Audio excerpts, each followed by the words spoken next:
فاضل بریلوی رحمۃ اللہ علیہ فرماتے ہیں کہ قیامت میں منظر اس طرح کا ہوگا کہ نبی پاک ہمارے آگے آگے چلیں گے اور ہمیں اللہ کی رحمت کی خوشخبری سناتے جائیں گے، اور جب حضور یہ خوشخبریاں سنائیں گے تو حضور کے لبھہ مبارکہ سے پھول گریں گے اور ہم ان کو اٹھاتے جائیں گے۔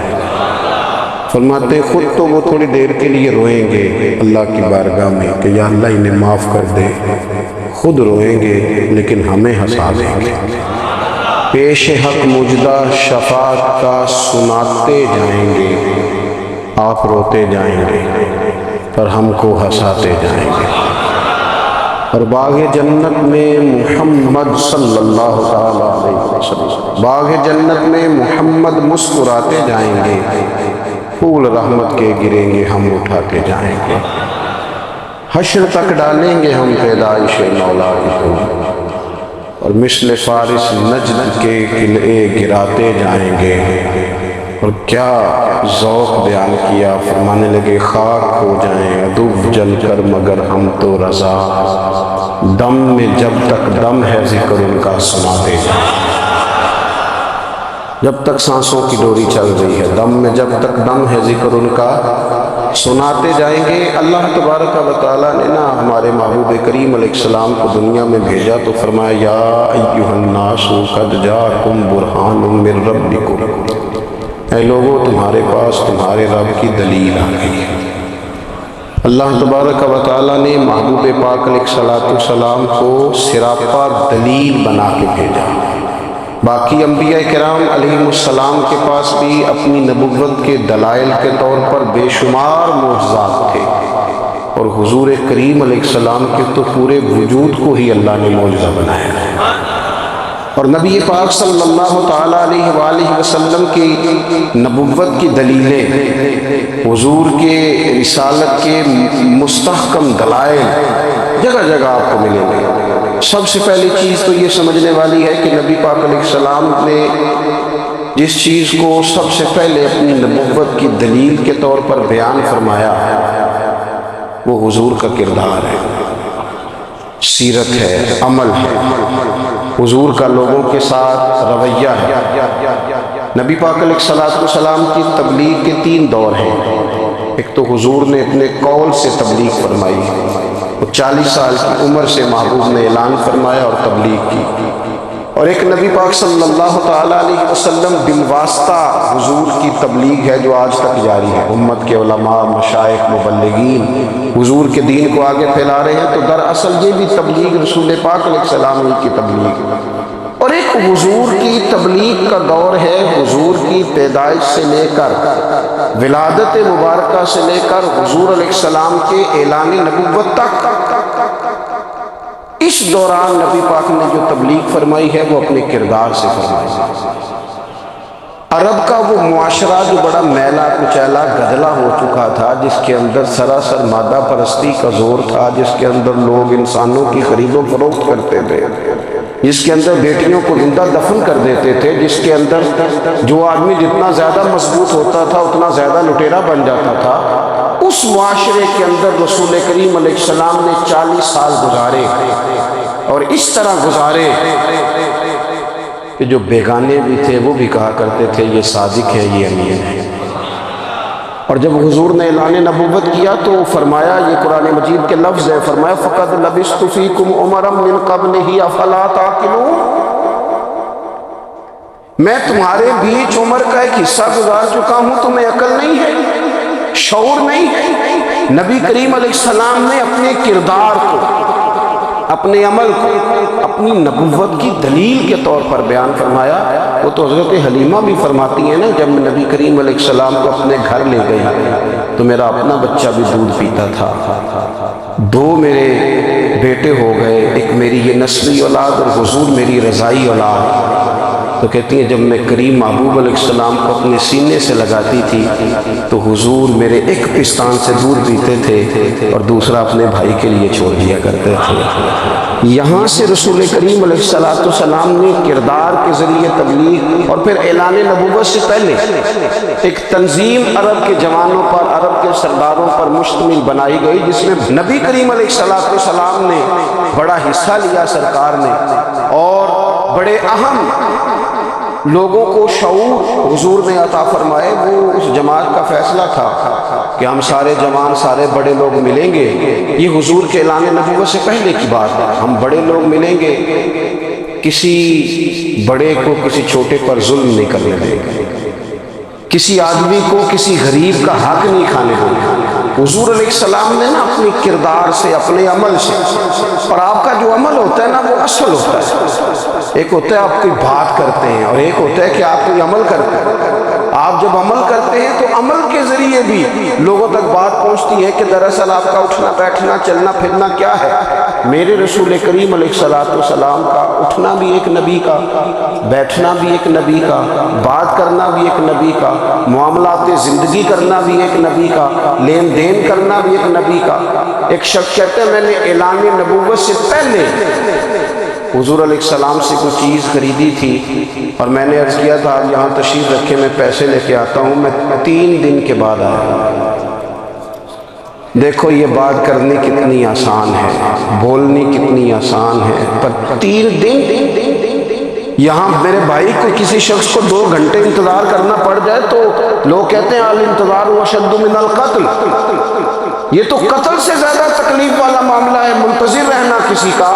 کہتے 3 دن کے بعد میں آیا تو میرے رسول کریم وہیں تشریف فرمایا، بس اتنا فرمایا یار تم نے مجھے بڑی تکلیف میں ڈال دیا، 3 دن ہو گئے یہاں رکے ہوئے۔ تو حضور نے اپنے کردار کو، اپنے عمل کو، اپنے معاملات کو سب سے پہلے اپنی نبوت کی دلیل کے طور پر پیش کیا۔ کسی نے کیا خوب کہا تھا کہ جو تیری جان کے دشمن ہیں وہ بھی کہتے ہیں، وہ جو تیری جان کے دشمن ہیں، بظاہر تو آئے ہیں نا ہجرت کی رات جان لینے، لیکن امانتیں حضور کے گھر میں رکھی ہوئی ہیں، امانتیں کاشانہ نور پہ پڑی ہیں۔ وہ جو تیری جان کے دشمن ہیں وہ بھی کہتے ہیں کہ امین تو ہے اور صداقت کی آبرو تو ہے، امین بھی تو ہے، صداقت کی آبرو تو ہے۔ تو پہلے کردار، پھر دوسری بات، اللہ تعالیٰ نے اپنے محبوب علیہ السلام کو اپنا مطلق نائب بنا کر اپنا محبوب اعظم بنا کر، ویسے ہی سارے انسانوں کے بارے میں کہا وَإِذْ قَالَ رَبُّكَ لِلْمَلَائِكَةِ إِنِّي جَاعِلٌ فِي الْأَرْضِ خَلِيفَةً، میں زمین میں اپنا نائب بنانے والا ہوں۔ لیکن حضور علیہ السلام تو محبوب ہے نا، حضور کی نیابت تو محبوبیت کے درجے پر فائز ہے۔ تو رسول پاک کو رب کریم نے اس طرح کا بنا کے بھیجا کہ حضرت عبداللہ ابن رواحہ رضی اللہ تعالیٰ عنہ بیان فرماتے ہیں کہ اگر حضور کوئی معجزہ نہ بھی دکھاتے، نبی کریم علیہ السلام سے کوئی اعجاز لوگ نہ بھی دیکھتے، تو محبوب کا تو چہرہ ہی اس طرح کا تھا، لوگوں نے دیکھتے جانا تھا اور کلمہ پڑھتے جانا تھا۔ لیکن باوجود اس کے میرے رسول پاک کا اعجاز یہ ہے، کمال یہ ہے کہ حضور کبھی اشارہ کر دیں تو چاند 2 ٹکڑے ہو جائے، کبھی دعا مانگ دیں تو ڈوبا ہوا سورج واپس آ جائے، کبھی محبوب گزرنے لگے تو پتھر آپ پر سلام پڑے، کبھی حضور پہاڑ پر چڑھ جائیں تو پہاڑ وجد میں آ کر جھومنے لگے، محبوب کا کبھی نماز پڑھاتے ارادہ بن جائے تو اللہ تعالیٰ قبلے کا رخ ہی تبدیل فرما دے۔ کیا خوبصورت سوچ ہے اور کیا نظریہ دیتے ہیں بریلی کے امام، فرماتے اجابت کا جوڑا عنایت کا صحرا دلہن بن کے نکلی دعائے محمد، اور اجابت نے جھک کر گلے سے لگایا بڑی ناز سے جب دعائے محمد۔ دیکھو خدا کی رضا چاہتے ہیں دو عالم، خدا چاہتا ہے رضائے محمد صلی اللہ تعالی علیہ وسلم۔ اور ایک مقام پہ فرماتے ہیں نائب دست قدرت پہ لاکھوں سلام، نائب دست قدرت پہ لاکھوں سلام۔ تو اللہ تعالیٰ نے نبی پاک صلی اللہ تعالی وسلم کو جو اعجاز، پھر ایک اور بات، حضور امی ہے، دنیا میں آ کر محبوب نے کسی سے پڑھا ہی نہیں، میرے محبوب نے جتنا پڑھا ہے رب کریم سے پڑھا ہے۔ الرحمن علم القرآن خلق الانسان، رحمان نے قرآن سکھایا پھر انسان بنایا۔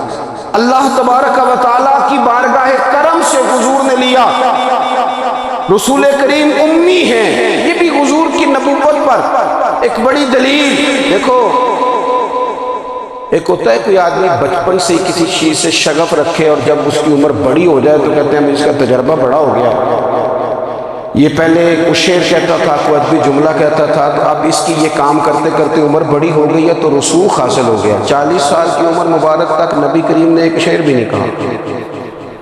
حضور علیہ السلام نے کبھی کوئی ایسی بات، ویسے تو حضور کی ہر بات حکمت والی، لیکن جس کو عرب کے لوگ اپنے لہجے میں شاعری میں، اپنے لہجے میں ادب کہتے تھے، وہ حضور نے بیان نہیں فرمایا۔ لیکن جب 40 سال کی عمر میں اعلان نبوت کیا تو پھر بڑے بڑے فصیح و بلیغ، بڑے بڑے سیانے، تو طفیل بن عمر کہتے ہیں کہ اس شخص کو بھی میں نے دیکھا جسے بڑا ناز تھا اپنی فصاحت اور بلاغت پر، اور جب وہ حضور کے پاس آیا اور اس نے آ کے کچھ باتیں کی تو معبود خاموشی سے سنتے رہے، اور جب وہ چپ کر گیا تو میرے کریم نے صرف سورہ فاتحہ پڑھی۔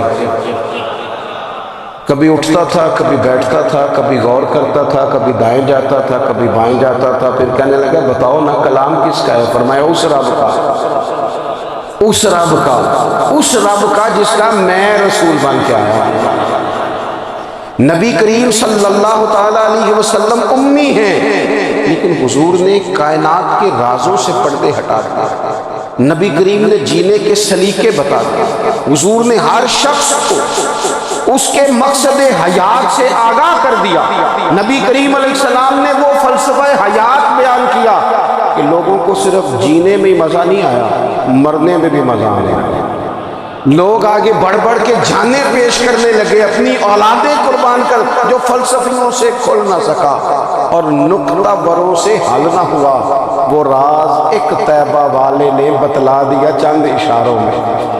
محبوب کریم امی ہیں، لیکن حضور نے اس طرح دنیا کو سکھایا، اس طرح دنیا کو پڑھایا، اس طرح حضور نے علم کے چراغ اور دیپ روشن کیے کہ قیامت تک جسے روشنی ملے گی نا، اسے صرف دروازہ مصطفیٰ سے ملے گی، اسے رسول کریم علیہ السلام کے در دولت سے ملے۔ کچھ لوگوں نے کہا کہ اپنے پاس سے آیات بنا کے لاتے ہیں، اپنے گھر میں بیٹھ کے دعوے کر لینا تو کوئی مشکل کام نہیں نا ہوتا، سارے لوگ ہی کر لیتے ہیں۔ بلکہ وہ ہمارے ایک بزرگ کہا کرتے تھے، خیالی پلاؤ پکائیے تے گھیو کدے بھی کٹ نہ پائیے، کیونکہ کون سا پیسوں کا ڈالنا ہے، زیادہ ڈالیں اور زیادہ ڈالیں۔ بہت سارے لوگ ہیں آج بھی، کچھ لبرل ہیں بیچارے، کچھ دین بیزار طبقہ ہے، وہ کہتے ہیں جناب ہمیں تو جدید باتیں بتائیں، ہمیں تو نئے اسلوب کے مطابق لے کے چلے، ہمیں تو وہ بھائی سن، میرے نبی پاک علیہ السلام نے فرمایا میرا قرآن کبھی پرانا نہیں ہوگا، اسے پڑھ کے دیکھ، اس کی جدت کا حسن دیکھ، یہ تو کھلا ہوا باغ ہے، تو ایک دفعہ اس کے قریب آئے گا تو خوشبو ملے گی، دوسری دفعہ آئے گا تو اس سے زیادہ تازی ملے گی، ایک دفعہ پھل کھائے گا تو مزیدار ہوگا اور دوسرا کھائے گا، ہو سکتا ہے شکل ملتی جلتی ہو لیکن ذائقہ بڑا نرالا ہوگا۔ تو تو صحیح نا، جب کچھ لوگوں نے کہا یہ خود سے بنا کے آیات لاتے ہیں تو فرمایا وَإِن كُنتُمْ فِي رَيْبٍ مِّمَّا نَزَّلْنَا عَلَىٰ عَبْدِنَا فَأْتُوا بِسُورَةٍ مِّن مِّثْلِهِ، اگر تمہیں کوئی شک ہے اس میں جو ہم نے اپنے بندہ خاص میں نازل کیا ہے تو تم بھی اس جیسی ایک آیت بنا کے لاؤ۔ اور چلو چیلنج کھلا دے دیا، فرما وَادْعُوا شُهَدَاءَكُم مِّن دُونِ اللَّهِ، اللہ اور اللہ والوں کو چھوڑ دو، تفسیری ترجمہ اس کا یعنی صحابہ کو چھوڑ دو، حضور کے ماننے والوں کو چھوڑ دو، باقی ساری دنیا کے کافر کٹھے ہو جائے، ایک آیت بس قرآن جیسی لے کے آؤ، ایک آیت لے کے آؤ، ان کنتم صادقین، اگر تم سچے ہو۔ جوانوں سنو، کہا ایک آیت، اور یہ چیلنج آج تک قرآن مجید کا موجود ہے، آج تک وَإِن كُنتُمْ فِي رَيْبٍ مِّمَّا نَزَّلْنَا عَلَىٰ عَبْدِنَا فَأْتُوا بِسُورَةٍ مِّن مِّثْلِهِ، تم قرآن کے مقابلے کی ایک سورت لے کے آؤ اور سارے حمایتی اکٹھے کر لو اپنے، ان کنتم صادقین، اگر تم سچے ہو۔ جواب تو ادھر سے آنا تھا نا، لیکن کائنات کے رب نے جواب بھی خود دیا، فرمایا فَإِن لَمْ تَفْعَلُوا وَلَن تَفْعَلُوا، اگر تم نہ لا سکے، اور فرمایا تم لا سکتے بھی نہیں، اگر تم نہ لا سکے اور تم لا سکتے بھی، نہ خنجر اٹھے گا نہ تلوار تم سے، یہ بازو میرے آزمائے ہوئے ہیں، وَلَن تَفْعَلُوا، تم لا بھی نہیں سکتے، فاتقوا النار التی وقودها الناس والحجارہ، پھر اس آگ سے ڈر جاؤ جس کا ایندھن آدمی اور پتھر ہے۔ اعدت للکافرین، بنائی کافروں کے لیے، بنائی مومنوں کے لیے تو رب نے جنت بنائی ہے۔ اعدت للکافرین، یہ دوزخ اللہ نے کن کے لیے بنائی ہے؟ اعدت للکافرین کہتا ہے کافر کے لیے بنائی۔ تو اللہ تبارک و تعالیٰ نے میرے رسول پاک صلی اللہ تعالیٰ علیہ وسلم کو وہ کتاب عطا فرمائی، اور پھر حضور کی فصاحت و بلاغت، معرفت۔ دیکھو ایک ہوتا ہے گھنٹوں باتیں کرنا، ایک ہوتا ہے کئی والیم پر مشتمل، کئی جلدوں پر مشتمل کتب کا لکھنا، اور ایک ہوتا ہے کسی بندے کا ایک بات کرنا اور سامنے والے کی طبیعت کو اتنا جگا دینا کہ اگلی بات فوراً ہی اس کی سمجھ میں آ جائے۔ اور حضور نہ کسی کی انا کو نہیں جگاتے۔ ہم بعض اوقات کسی سے خطاب کرتے ہیں، بات کرتے ہیں تو سامنے والے کی انا کو جگا دیتے ہیں، ٹھیس پہنچاتے ہیں، وہ کہتا ہے چل پھر تگڑا ہو جا میں بھی آیا۔ حضور انا نہیں جگاتے تھے، میرے نبی پاک ضمیر جگاتے تھے تاکہ وہ شخص فیض حاصل کر سکے، اسے کچھ ملے۔ نبی کریم کا جو انداز تکلم ہے وہ اس طرح کا ہوتا تھا کہ انسان خود بخود کھل اٹھتا تھا کہ مطلب یہ بات ہونے کیا لگی، مطلب حضور کیا فرمانے لگے۔ نبی کریم صلی اللہ تعالیٰ علیہ وسلم ایک دن محبوب کریم نے صحابہ کے یہ حضور کی فصاحت و بلاغت دیکھے، فرمایا محبوب نے کتنا نادان ہے وہ شخص جو اپنے ماں باپ کو گالی دے۔ کھلی ہو گئی لوگوں کی آنکھیں، کان کھڑے ہو گئے کہ یا رسول اللہ کون ایسا بدبخت ہے جو ماں باپ کو گالی دے گا۔ اب جب سوالات ذہنی سطح پر پوری طور پر ابھر گئے نا، تو اب رسول کریم نے بات سمجھائی، یہ ہے فصاحت و بلاغت، تیرے آگے ہیں یوں دبے نہ تھے۔ فصحاء عرب کے بڑے بڑے، کوئی جان منہ میں زبان نہیں بلکہ جسموں میں جان نہیں۔ یا رسول اللہ کون ایسا نالائق ہے جو ماں باپ کو گالی دے؟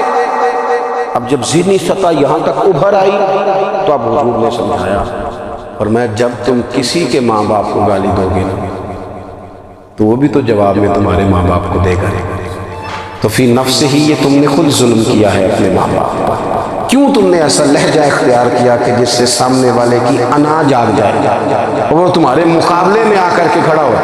کیوں تم نے اس طرح کے انداز اختیار کیے کہ جس سے سامنے والا بھی سارے پنجے کھڑے کر کے باہر نکل آئے اور کہے آ جاؤ پھر میں بھی میدان میں حاضر ہوں؟ رسول کریم کی فصاحت بلاغت، لیکن نا حضور دو چار جملوں میں ساری بات سمجھا دیتے ہیں۔ ایک حدیث پاک اگر ہماری سمجھ میں آ جائے، ایک روایت نبی پاک صلی اللہ تعالیٰ علیہ وسلم نے فرمایا خوبصورت مسلمان وہ ہے جو بے مقصد باتوں کو چھوڑ دے۔ لو اس سے پوری زندگی سجائی جا سکتی ہے، ایک جملے سے پوری زندگی سواری جا سکتی ہے، کوئی لمبی چوڑی باتوں میں جانے کی ضرورت نہیں۔ کہا خوبصورت مسلمان یہ ہے جو بے مقصد باتوں کو چھوڑ دے، لا یعنی باتوں کو، کیا کہتے ہیں ہمارے دیہات کے لوگ، جڑے پنڈ جانا نہیں اودا راہ پوچھنے دی، لیکن آج کل لوگ باز آندے یعنی جس بات کا بالکل تعلق نہیں نا وہ بات بھی کرتے جاتے ہیں، جس کا شعبہ ہی نہیں، کوئی بھی چھلانگ لگا کے اس میں آ جاتا ہے۔ ہم اپنا وقت ضائع کرتے ہیں، اپنی صلاحیتیں ضائع کرتے ہیں، اپنا نقصان کرتے ہیں، ہم اپنا کام صحیح کر کے نہیں کرتے اور دوسری ساری دنیا کو ٹھیک کرنا چاہتے ہیں۔ وہ بھائی آپ جس جگہ جس شعبے سے تعلق رکھتے ہیں آپ اپنے معاملات میں مضبوطی پیدا کریں۔ حضور نے اپنی فصاحت کے ساتھ بلاغت کے ساتھ لوگوں کو قائل کیا، اور قرآن مجید کی تاثیر کا یہ اثر میرے کریم رسول نے دکھایا کہ رات کو جب حضور بیٹھ کے قرآن پاک پڑھتے تھے نا، جب یاسین والے نبی خود یاسین کی تلاوت کریں،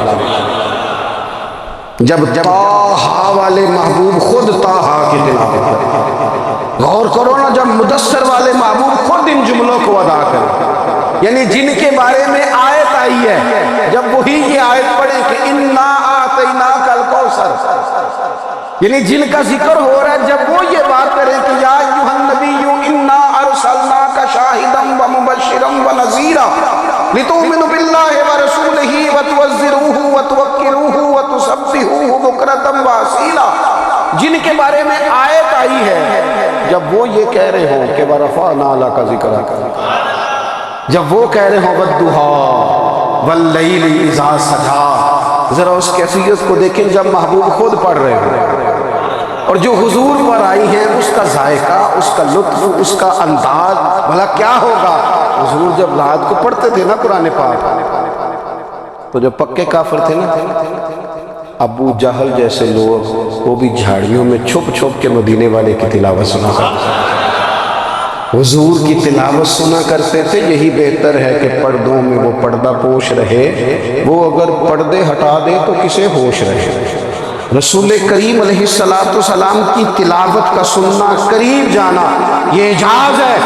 حضرت فاروق اعظم کہتے ہیں میں طبیعت کا بڑا ڈاڈا تھا، مزاج کا بڑا سخت تھا، زندگی ہمیشہ ڈٹ کر گزاری، باتوں پر کھڑا رہنا آتا تھا، اور جب میری بہن نے مجھے چند آیتیں سنائی نا تو میں تڑپ ہی گیا۔ کہوں آیا سا مار مقامنے نو، ان مینو مار دے لے چلو، اوے مت عمر دی عمر برباد ہو جائے جتھے عمر سوار دے لے چلو۔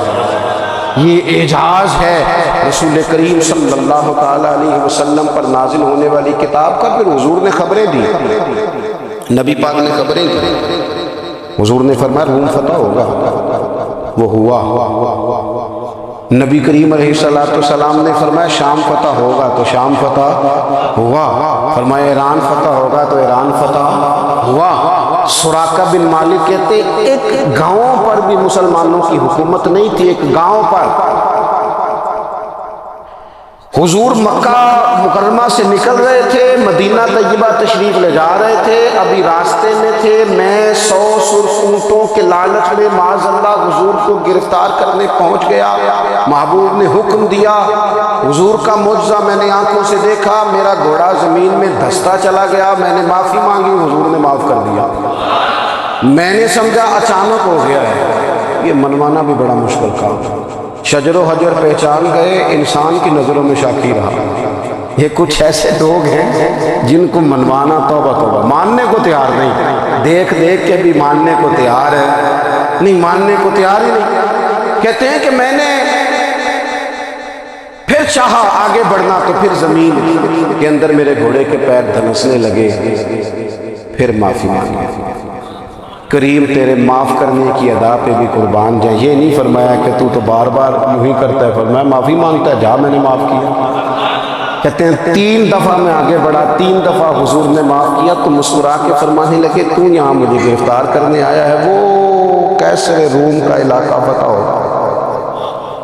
وہ کنگن جو پہنتا ہے نا ہاتھوں میں، بادشاہ کے کنگن معروف ہیں، وہ تیرے ہاتھوں میں آئیں گے۔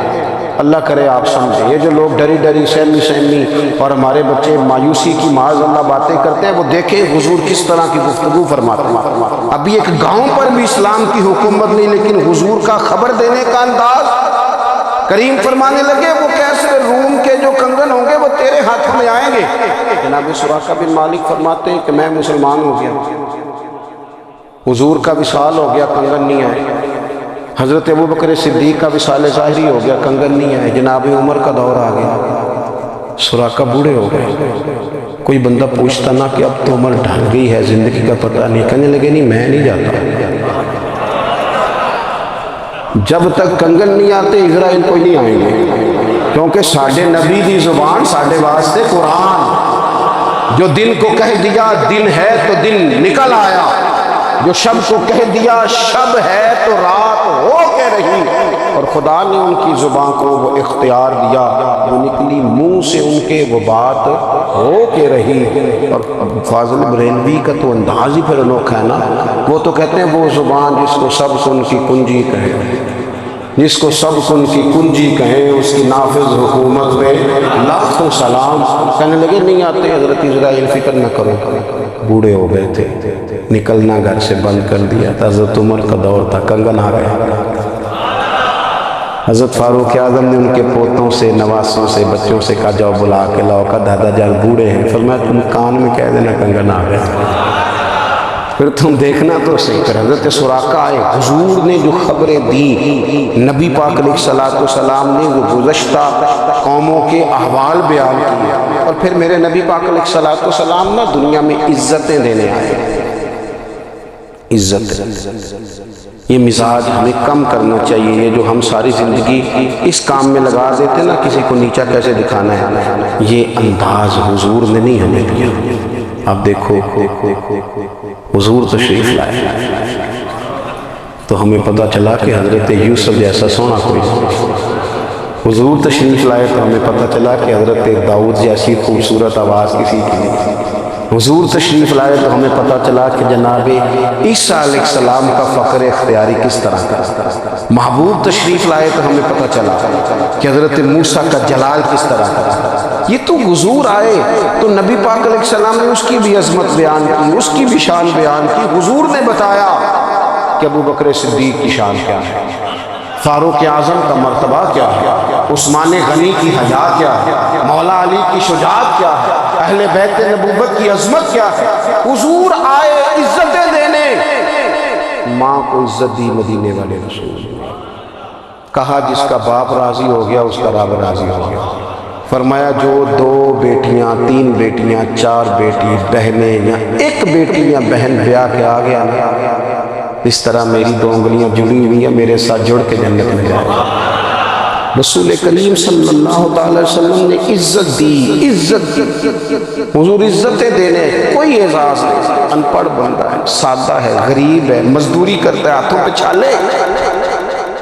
یا رسول اللہ اس کا بھی کوئی اعزاز ہے؟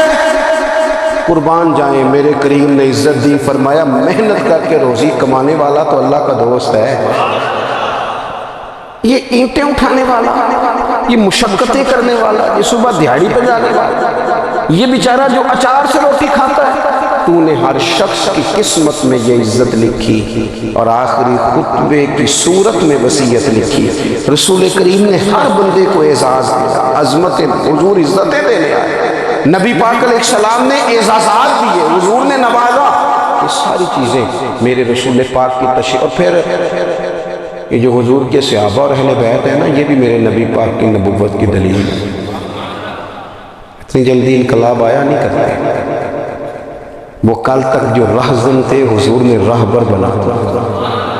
وہ لوگ جو کل تک ایک دوسرے کے گلے کاٹ کے کھاتے تھے، ایک دوسرے کو مارتے تھے، تکلیف پہنچاتے تھے، برادری ازم پہ لڑتے تھے، حضور نے بھائی بھائی بنا دیے. ایک پلیٹ میں کھانا کھانے لگے سیدنا بلال حبشی، صہیب رومی، سلمان فارسی. حضور نے یوں کر کے ملا دیا. نبی کریم علیہ السلام نے تقسیمیں ختم کر دی دنیا. حضور کے صحابہ نے اپنا کردار اس طرح کا دکھایا، اتنا بلند کیا، اور صحابہ کرام علیہ رضوان اس کو دیکھ کر اتنی بلندیوں پہ گئے کہ گواہیاں اللہ کا قرآن دیتا ہے. فرمایا محمد الرسول اللہ والذین معہ اشداء علی الکفار رحماء بینہم تراہم رکعا سجدا یبتغون فضلا من اللہ ورضوانا.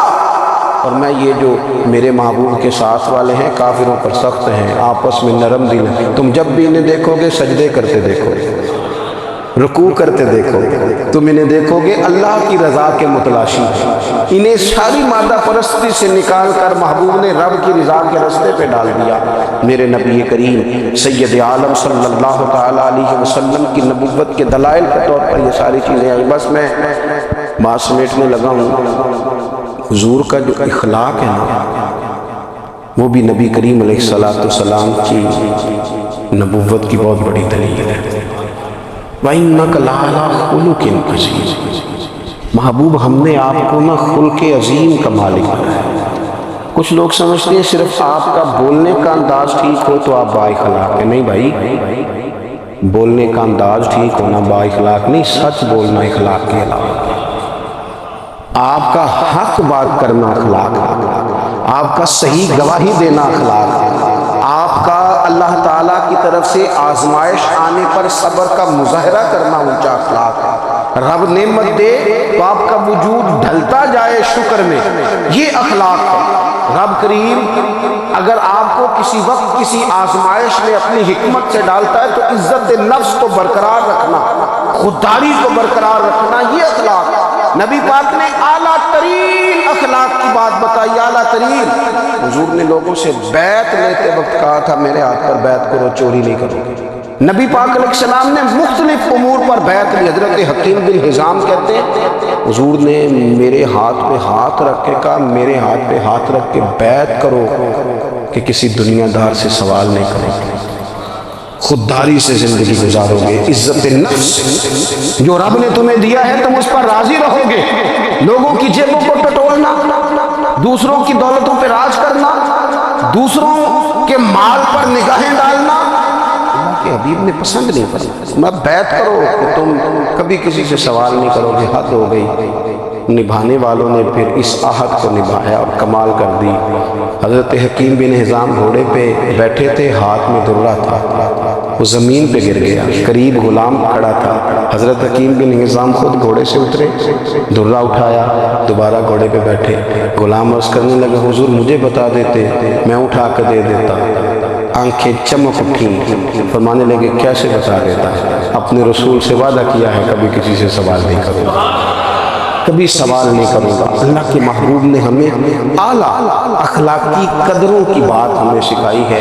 ہم دیکھتے ہیں کہ بڑی جلدی 2 4 5 لوگوں کے غصہ دلانے پر ہم ساری اخلاقی حدوں کو کراس کر جاتے ہیں.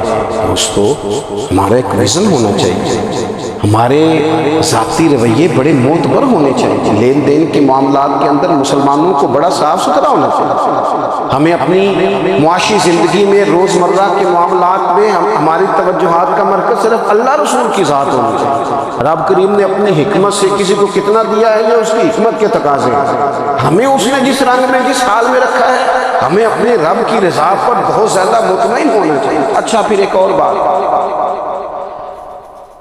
جن چیزوں کو ہم نے دکھ بنایا نا یہ تو وہاں دکھ تھا ہی نہیں. مہینہ مہینہ چولہا نہیں جلا, لیکن کسی جگہ اظہار غربت ہے حضور کی اولاد پاک کا یا صاحب کا یا ازواج کا. مہینہ مہینہ چولہا نہیں جلا, لیکن یہ اخلاق عالیہ کا حسن دیکھو. اپنے گھر مہینہ مہینہ چولہا نہیں جلا, جو مانگنے آیا اسے جھولی بھر کے عطا فرمایا, کوئی دروازے سے خالی نہیں ہے. عزیز بھائی اگر زندگی میں اخلاقی قدریں ہم اپنا لیں اور ہم تھوڑا تھوڑا کر کے اپنے آپ کو تبدیل کریں, ساری زندگی توجہ رہی کہ فلاں کیا کر رہا ہے فلاں کیا کر رہا ہے, تھوڑا سا گردن کو جھکا کے اپنے اوپر توجہ ڈالیں, اپنے آپ کو وقت دیں. حضور کے اخلاق عالیہ کی روشنی میں, تعلیمات حسنہ کی روشنی میں ہم اپنے کردار و عمل پر تھوڑی توجہ دیں. اس وقت بہت بڑی تعداد میں امت مسلمہ ہے, اور ایسا نہیں ہے کہ دولت نہیں ہے, دولت سے بھی سرشار ہے. ہمارے یہاں بڑے بڑے انجینئر ہیں, بڑے بڑے ڈاکٹر ہیں, لیکچرار ہیں, ہمارے پاس بڑے بڑے ہاسپٹل ہیں, بڑا کچھ ہے, لیکن کردار و عمل کے بادشاہ اپنی زندگی تقوی کی روشنی میں گزارنے والے ان لوگوں کی تعداد کم ہے. اگر کوئی آج بھی سارے کام نیک کرے لیکن جائیداد میں سے بیٹی کا حق رکھ جائے گا, پھر اس نے کیا ملا دیا ہے. اگر آج بھی جو 2 4 لوگ بیچارے اس کے زیر دست ہیں, ملازمین ہیں, ان کے ساتھ اس کا رویہ انتہائی سخت ہے, تو اس نے کیا ملا دیا ہے. اگر آج بھی وہ برادری ازم کی بنیاد پر دوستیاں کرے اور چھوٹے بڑے کی وہ تقسیم رکھے, جسے حضور نے فرمایا کہ قبیلے تو تعارف کے لیے, ورنہ کسی عربی کو اجمی پر, گورے کو کالے پر کوئی فضیلت نہیں. اگر کوئی آج بھی اس برادری ازم کا قائل ہے پھر اس نے کیا ملا دیا. اگر کوئی شخص آج بھی اپنے آپ کو مادہ پرستی میں پوری طرح دھکیل چکا ہے اور رضا الہی کا مسافر نہیں بنا, تو اس نے کیا ملاد بنایا. اپنی طبیعتوں میں روحانی تبدیلی اور وہ خاص افکار جو حضور اپنے غلاموں میں پیدا فرماتے, ان افکار کو پیدا کرنا, سوچوں کو بدلنا, سوچوں کو, نظریات کو بدلنا, اپنے روزمرہ کے معاملات کا جائزہ لینا کہ ہم کس طرح آگے بڑھ سکتے ہیں اور کس طرح ہم ایک بہترین امتی اور ایک بہترین مسلمان بن سکتے ہیں, اس پر توجہ دینا یہ میلاد ہمیں سبق دیتا ہے. اللہ تعالیٰ مجھے اور آپ کو عمل کی توفیق عطا فرمائے. آخر دعوانا ان الحمدللہ.